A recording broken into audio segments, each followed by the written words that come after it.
Hi, I'm Laura from youngwritersworkshops.com, and I'm going to talk about how to write a haiku.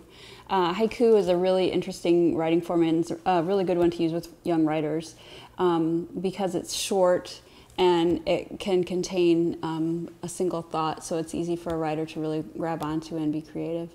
A haiku is 17 syllables. It's generally 5 syllables, 7 syllables, and 5 syllables, so 3 lines, 17 syllables total.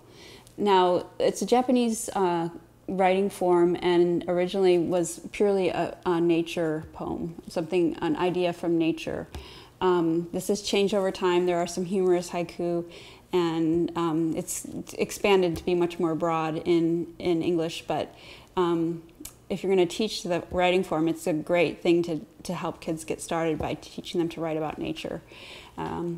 So I have one right here that we can talk about now. It's an unrhymed writing form, and as I said, the first line will be 5 syllables. Mine is leaves with specks of gold. Since it's unrhymed form, the next line won't rhyme.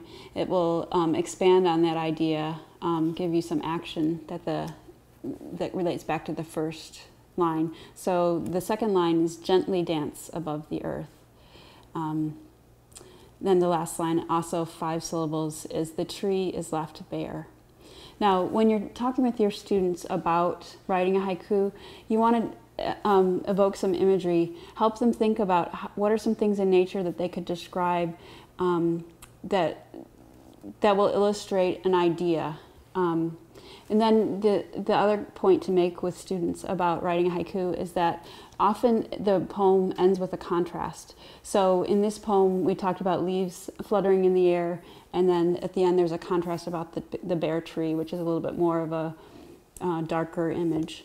So to sum up, the haiku is a nature poem about one idea. It doesn't tell a story, and it often ends in a contrast. 5 syllables, 7 syllables, 5 syllables, and that's how to write a haiku.